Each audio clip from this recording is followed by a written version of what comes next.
kalau Mbak Mila memang sudah tercoklit kemarin, cek DPT online, itu di Google gitu Mbak ya, eh, bisa kelihatan Mbak Mila itu terdaftar di TPS berapa, alamat TPS-nya itu di mana gitu ya.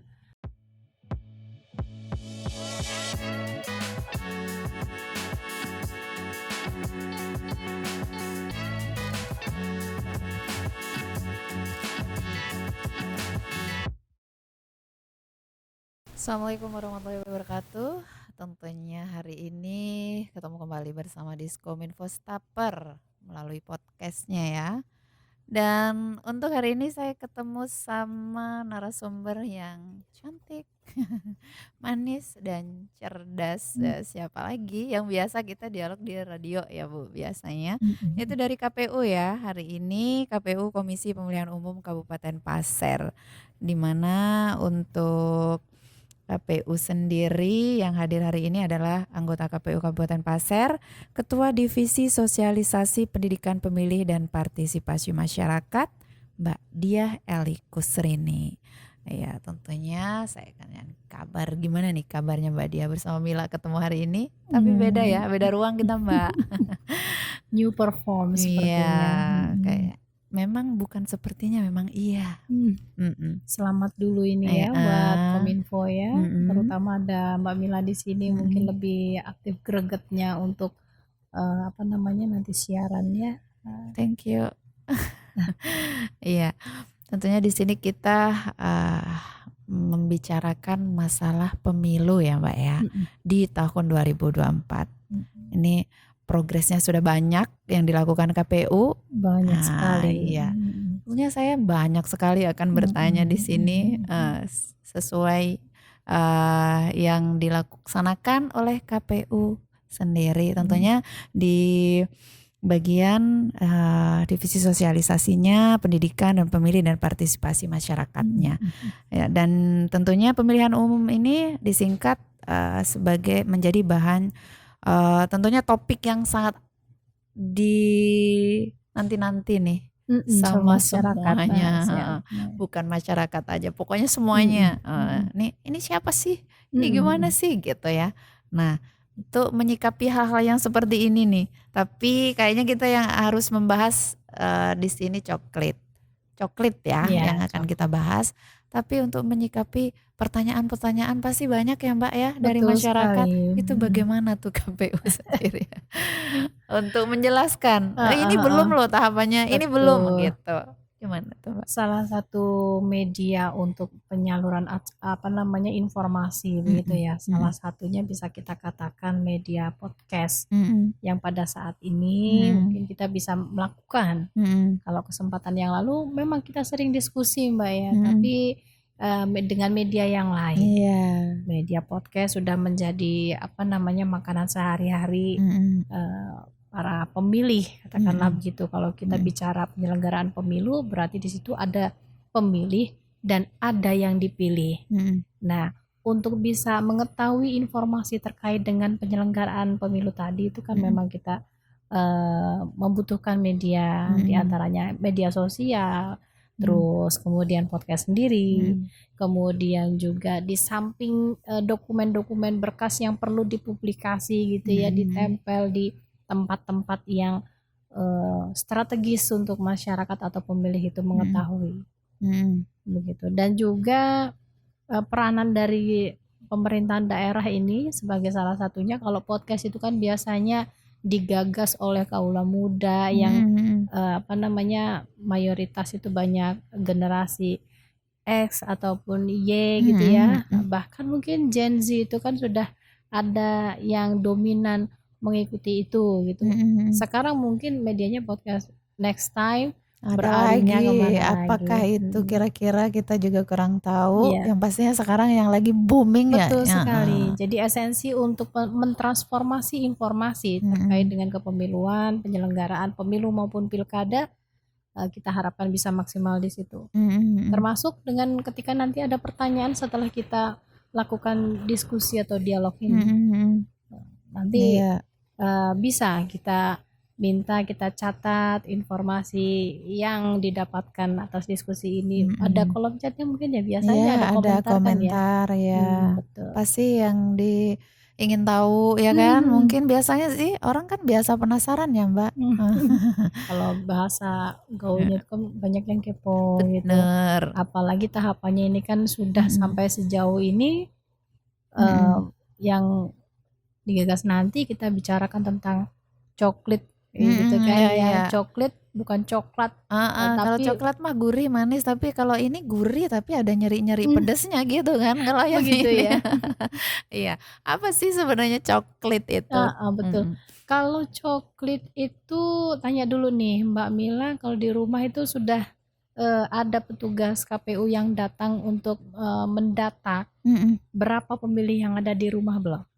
Sudah. Sudah ya. Sudah. Artinya Mbak Mila itu adalah pemilih yang sudah terdaftar sebagai pemilih nanti di 2024 dengan sudah melakukan coklat.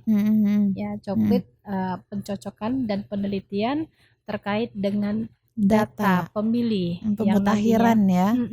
Kalau pemutakhiran kita laksanakan tiap kemarin sebelum tahapan Oh, masuk. sudah. Setiap bulan itu mesti kita mutakhirkan berapa pemilih yang sudah meninggal gitu ya. Kemudian Tapi kalau ada yang pemilih ini baru gitu. Kalau coklat ini ditambah lagi dengan barangkali dalam satu data di KTP, elemen datanya itu berbeda dengan yang ada sekarang atau kemarin gitu. Mbak Mila kemarin sudah pernah menggunakan hak pilih dengan KTP yang sekarang, yang kemarin gitu ya, di 2020 Pilkada. Kemudian ternyata Mbak Mila itu setelah 2020 sampai sekarang itu pindah domisili. Berarti kan ada pembaruan data yang ada di KTP. Elemennya itu harus diperbarui. Maka kita cocokkan lagi, kita teliti lagi gitu kan, supaya akurasi data yang nanti lampirkan di DPT itu sudah valid, mendekati dari apa yang dinamakan validasi data dari pemilih tersebut. Yang validnya di mana gitu ya. Betul. Nanti diarahkan bahwa ini nanti di sini gitu. Oh iya. Tentu saja juga itu ada kerjasama juga dengan mitra kita, stakeholder terkait gitu ya. Dalam hal ini kalau pemerintahan daerah gitu, ada di Dinas Pendudukan Capil gitu ya. Karena kita KTP itu kan sekarang menjadi kartu yang sangat berharga, digunakan untuk akses berkaitan ke kemana-mana. semuanya. Kesehatan iya, pemilihan juga iya. Sekali. Pokoknya sudah mencakup banyak. Dan tentunya untuk coklat sendiri, pihak tim KPU, kalau dibilang capek. Bukan, udah bisa kita ngomong capek ya. Kesulitannya apapun itu memang harus diterima. Bisa dijelaskan gimana gitu? Iya, suka dukanya menjadi untuk melaksanakan coklat kemarin, kalau Mbak Mila itu lihat yang datang ke rumah itu namanya pantarlih. Ya, petugas pemutakhiran daftar pemilih. Ya. Jadi pantarlih itu jumlahnya 1 untuk 1 TPS. Ya, kalau Mbak Mila memang sudah tercoklat kemarin, dicek DPT online, itu di Google gitu Mbak ya, bisa kelihatan Mbak Mila itu terdaftar di TPS berapa, alamat TPS-nya itu di mana gitu ya. Kemudian nanti kalau memang data kemarin itu ada yang diperbarui, maka ketika kita nanti mutakhirkan, DPT itu menetapkan DPT tersebut nanti di bulan Juni gitu ya, itu sudah akan terupdate gitu. Jadi akurasinya sudah tidak perlu diragukan. Kemudian kembali lagi ke pantarlih tadi, suka duka menjadi pantarlih itu sangat luar biasa. Kita berbicara 1 TPS itu kapasitas pemilih kan 300 maksimal. Ya, maksimal 300. Bisa dikatakan dalam 1 RT yang mungkin pemilihnya itu 300 lebih, maka tidak menutup kemungkinan RT itu harus dipecah menjadi 2 TPS gitu ya. Mm-mm. Atau bahkan mungkin satu RT yang Karena kurang. terlalu banyak kakaknya Iya, ya kan. kurang dari 300, maka dalam satu TPS akan berpotensi 2 atau 3 TPS yang ada di dalam satu TPS gitu. Nah, dukanya itu kan terkait dengan jumlah ya, jumlah pemilih yang ada di TPS. Mungkin kita bertetangga, tapi kalaupun memang sudah dalam satu TPS lebih dari 300, maka kita harus bisa nih gitu. Nah, KPU dalam hal ini, KPU Kabupaten Pasir mencoba memetakan itu menjadi tugas kami melayani masyarakat terkait dengan perencanaan, mengupayakan supaya ketika ada perpecahan di situ, contohnya yang di RT tadi itu tidak terlalu jauh juga ketika menggunakan hak pilihnya, kalaupun harus dibagi menjadi berapa TPS gitu. Makanya itulah fungsinya ada pencocokan dan penelitian. Iya, jadi pokoknya semuanya punya KTP, mungkin KTP-nya di mana, tapi tinggalnya di mana, jangan khawatir, ya Iya, kan? betul. Tapi kalau untuk pemilihan yang mungkin tingkatannya lebih yang ke provinsi Betul. dan yang mungkin ke pusat gitu, Mbak, tentunya andaikan mereka dari luar daerah, tuh kita itu sepertinya pernah juga ya diskusi pernah ini ya. diskusi ini, Jadi cuman takutnya masih ada yang belum betul. paham. Jadi gini Mbak, informasi itu memang kalau tidak kita lakukan secara terus-menerus, itu kan juga terkadang satu namanya daya ingat manusia kan ya. Yang kedua, yang kemarin belum berpotensi untuk menjadi pemilih, saat ini mungkin sudah masuk di usia 17 tahun gitu. Jadi mengulang dan membarui memberikan informasi untuk objek yang mungkin pada saat ini itu baru mendengarkan itu. Karena secara data yang masuk itu data pemilih potensialnya juga lumayan banyak gitu. Kalau kemarin kita terakhir itu pemetaan TPS awal itu berjumlah 827 gitu ya untuk proyeksi di pemilu 2024, maka belum tahu nanti setelah tercoklit apakah jumlahnya masih di situ gitu ya, atau bertambah atau berkurang. Tapi setelah coklit ini Mbak Mila, kita sudah melakukan kurang lebih 1 bulan. Dan hari kemarin itu sudah terakhir ya coklatnya, berarti 14 Maret sudah. itu Pantarlih selesai melaksanakan coklit 100%. Jadi yang valid sudah kemarin sudah bukan terdeteksi, memang sudah terdata, sudah diinventarisir, sudah masuk data di kami. Berapa jumlah pemilih potensialnya, berapa pemilih baru, berapa pemilih yang meninggal dari daftar DP4 yang diserahkan dari Kemendagri gitu ya. Kemudian terus bagaimana ketika ada setelah hari ini kita 17. Podcast seperti ini, oh ternyata kemarin kok belum ada ya yang Pantarlih datang ke rumah saya gitu. Jadi kita juga menginformasikan, ayo aja silahkan laporkan gitu, boleh gitu ya, datang ke KPU atau mengurus data pemilihnya untuk pemilih yang sudah berhak menggunakan hak pilih gitu ya. Berarti, di tanggal 14 Februari nanti. Meskipun kemarin itu terakhir, tapi masih ada waktu lagi. Masih ada waktu sampai dengan nanti penetapan DPT itu di bulan Juni nanti kita akan tetapkan di situ. Juni 2023. 23. Oke. Berarti masih ada waktu berapa bulan ya? Betul. Pun demikian sebenarnya kalau memaksimalkan kemarin kan namanya informasi, kita juga harapannya menyeluruh semua tahu gitu kan ya. Ini barangkali ada yang menyisakan sedikit-sedikit banyak pasti ada, Mbak, masyarakat. Mungkin kemarin di hari atau bulan yang lalu mereka umurnya belum 17 kan? Baru 17-nya di bulan depan. Betul. Kan pasti nggak masuk tuh di data yang itu. Nah, tuh diklarifikasi lagi tentunya ya kan, bahwa bisa datang ke KPU atau tim-timnya ya Mbak ya dilaporkan. Kemarin waktu kita pelaksanaan coklit itu Mbak, sebenarnya kita juga memasukkan kategori pemilih potensial yang contoh saja begini. Saya punya anak yang ketika di 2024 nanti Baru dia 17. sudah 17 tahun. Iya. Dia waktu coklat kemarin memang belum 17 tahun, tapi nanti Oktober dia akan 17 Itu yang tahun. jadi Dan itu yang pertanyaan. akan kita masukkan ke dalam kategori Yang pemilih baru ya. potensial. Iya.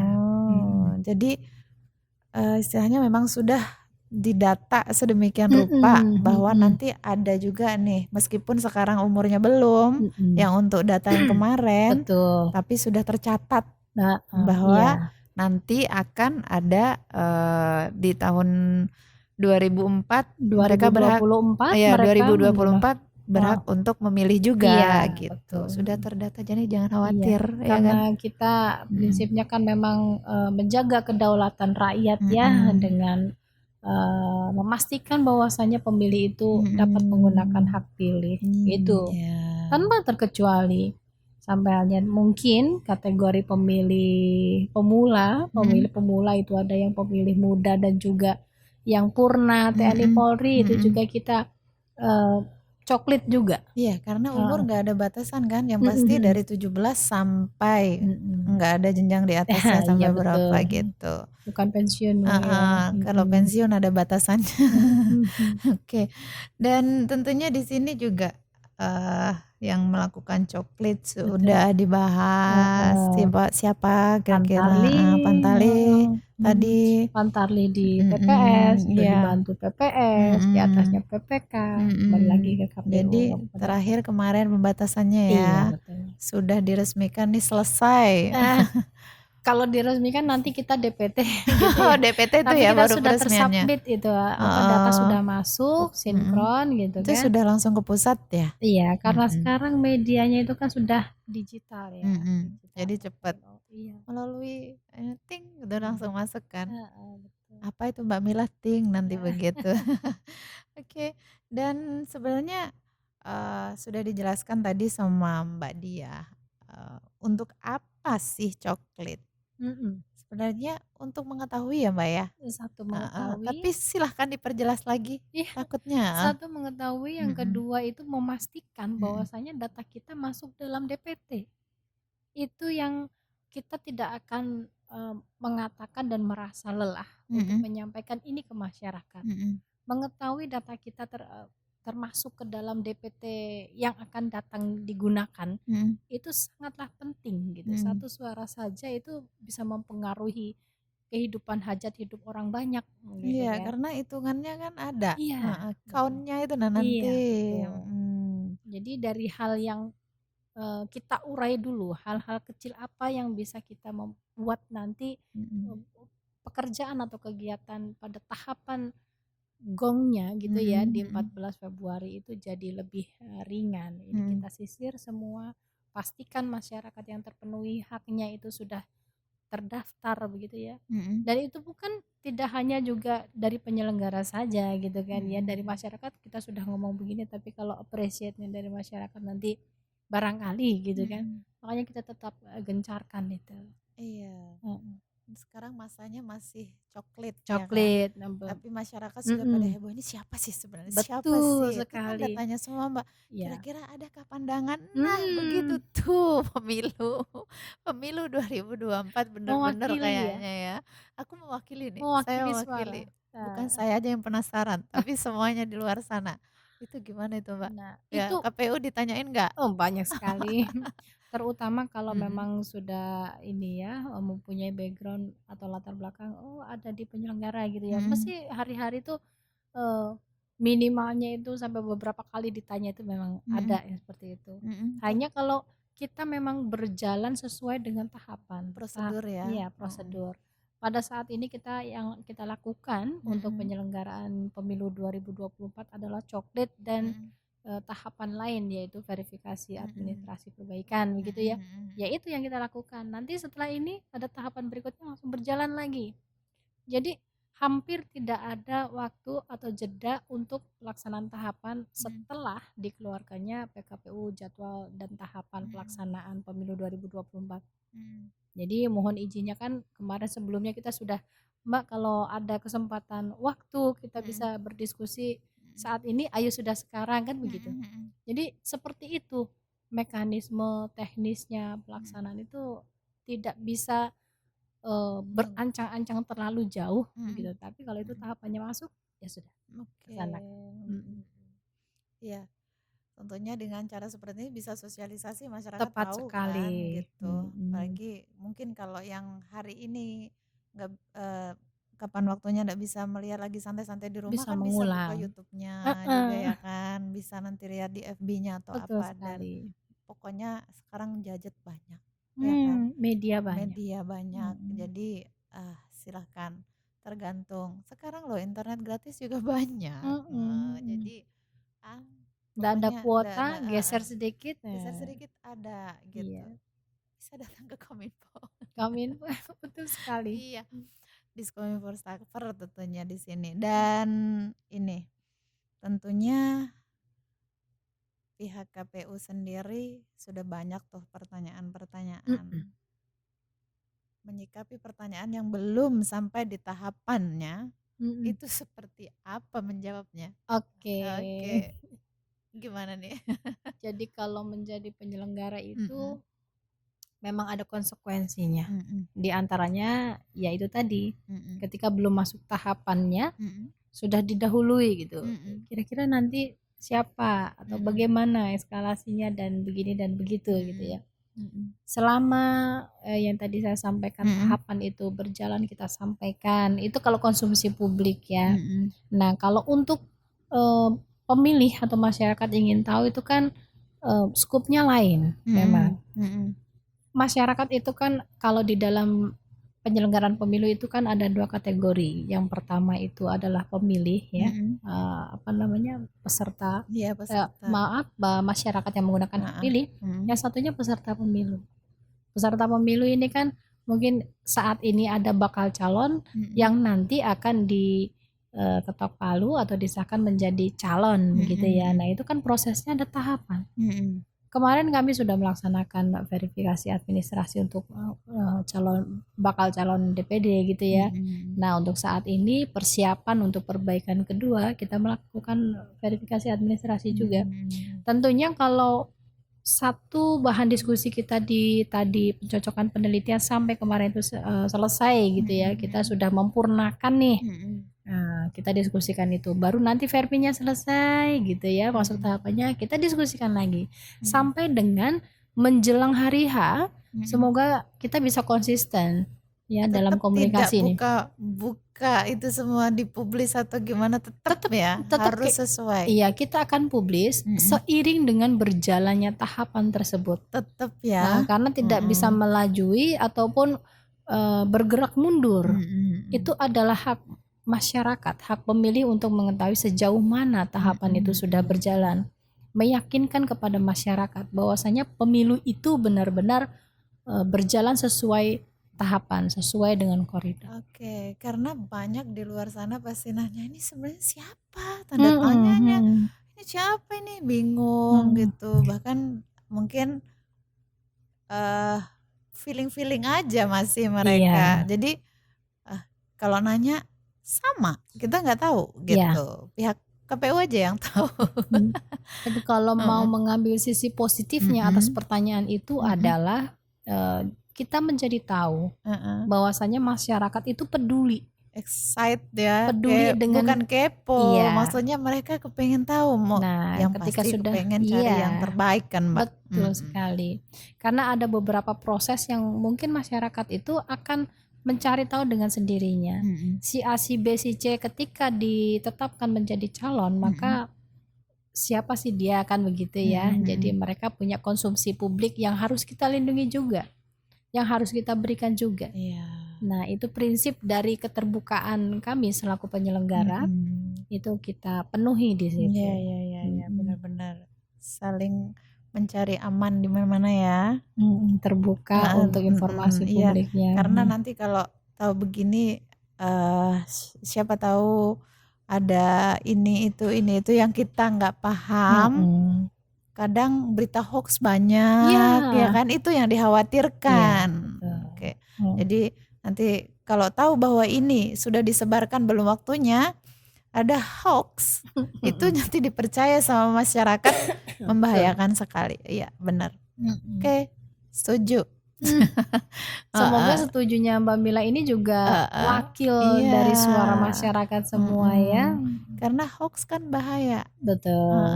Kadang bisa merugikan, bukan kadang, memang merugikan semuanya gitu. Padahal kalau namanya hoax itu belum tentu kebenarannya. Iya, pasti. Ya. Sedangkan ini kan masyarakat memilih. Nah, kalau andaikan informasi yang nggak valid, terus yang hoax seperti ini nyampe ke masyarakat udah tahu, oh ternyata ini orangnya begini, ini begini, begini. Bahaya Mbak ya. Sangat bahaya. Mudah-mudahan apalagi masyarakat tahu. Sudah masuk tahun politik begini kan memang harus di-sharingkan dulu sebelum share gitu. Disaring semuanya, mana yang layak untuk dipublis dan mana yang enggak. Oke, setuju. Dan tentunya untuk hasil coklat sendiri perkiraan tuh berapa Mbak? Kalau berbicara data kita itu kemarin sudah persentase sampai sudah 100% gitu ya, tapi untuk DPT terakhir kita itu kan ada di 200 ribuan ya, ada 208.487.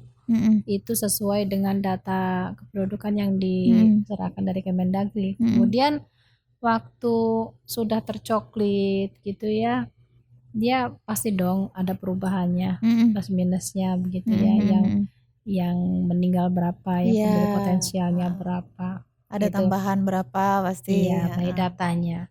Itu dari semua sudah desa kelurahan ya, ada sejumlah 144 ya desa kelurahan. Kalau sebelumnya DPT-nya tadi 208.487, yang sebelumnya dulu pilkada di 2020 itu kan hanya 187 aja. Nah, kurang lebih kalau sekarang bertambah itu ada 700-an sekian, itu mungkin nanti akan mempengaruhi jumlah TPS kita. Iya.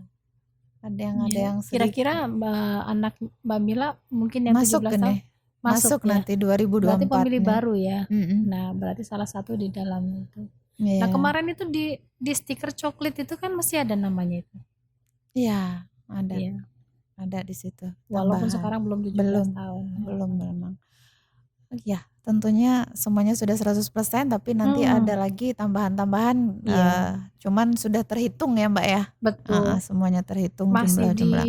Kalau di progres dari coklat kemarin, by data itu kan 208, hasil lahirnya itu ada di 203 karena ada yang kurang juga kan, ada yang meninggal terus.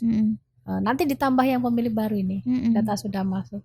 Baru kita belum belum bisa menyampaikan DPT untuk pemilu 2024 sekian itu berapa gitu ya. gitu. Jadi sampai belum. Tadi yang di bulan Juni gitu ya. Juni nanti ada tahapannya. Jadi masyarakat yang penasaran bulan Juni jawabannya. Betul. Nah, nanti ketika kita di sesi berikutnya ya, mungkin dari masyarakat ingin tahu bahan apa lagi yang akan disampaikan. Nanti melalui Mbak Mila juga kan yang sering on air di mana-mana gitu kan. Nanti kita buatkan itu. Atau barangkali dari masyarakat itu ingin tahu, contohnya tadi calonnya ini siapa aja, di komentarnya itu ada. Nanti kita coba untuk melayani keterbukaan untuk informasi tersebut gitu ya, karena itu juga bagian dari sosialisasi ke masyarakat, pendidikan pemilih gitu. Berarti masyarakat pun mengikuti Mbak. Betul sekali. Ini sudah sampai mana sih kan gitu. Jadi apa enggak gitu kan. Berarti kita aktif. Betul.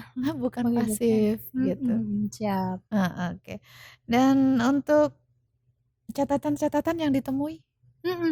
Jadi gini, ada kejadian-kejadian unik mungkin ya yang kemarin itu coklat selama 40 hari gitu ya, 1 bulan lebih gitu ya. Ada yang pantalihnya, mohon maaf nih, sampai terkena mengalami kesulitan, menemui masyarakat atau pemilih di rumahnya itu jarang ada di rumah gitu. Kemudian pemilihnya sudah pindah tapi alamatnya masih di situ, rumahnya kosong gitu ya.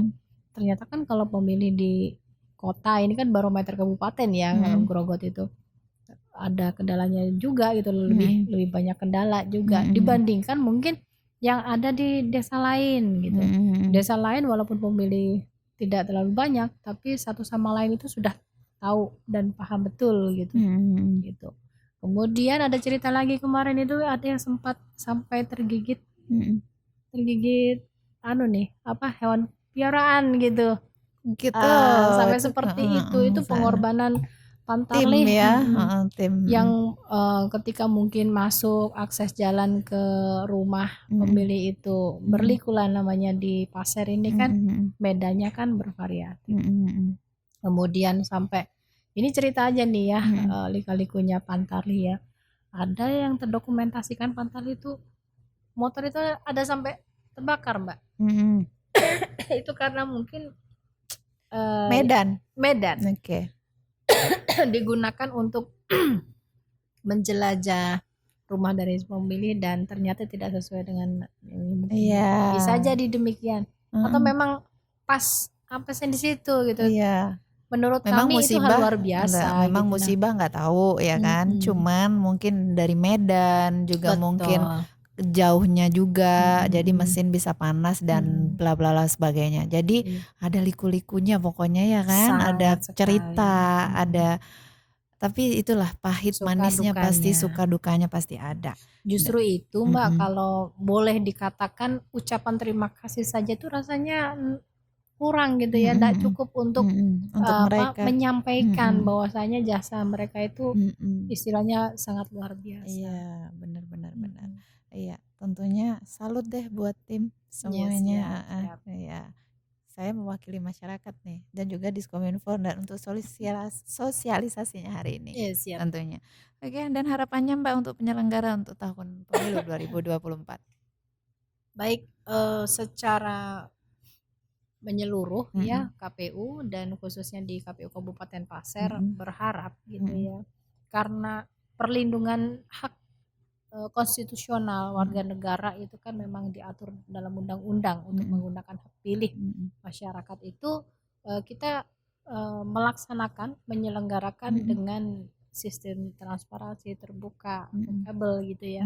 Jadi ini yang sudah digagas, ini yang sudah dilaksanakan, ini tahapannya terinformasi dilaksanakan sesuai dengan jadwal dan regulasi yang ada, dengan harapan masyarakat juga bisa menerima dan mengkonsumsi, dan juga poinnya adalah manfaatkan kesempatan itu untuk bangsa dan negara kelak nanti. Satu nama sangat berarti.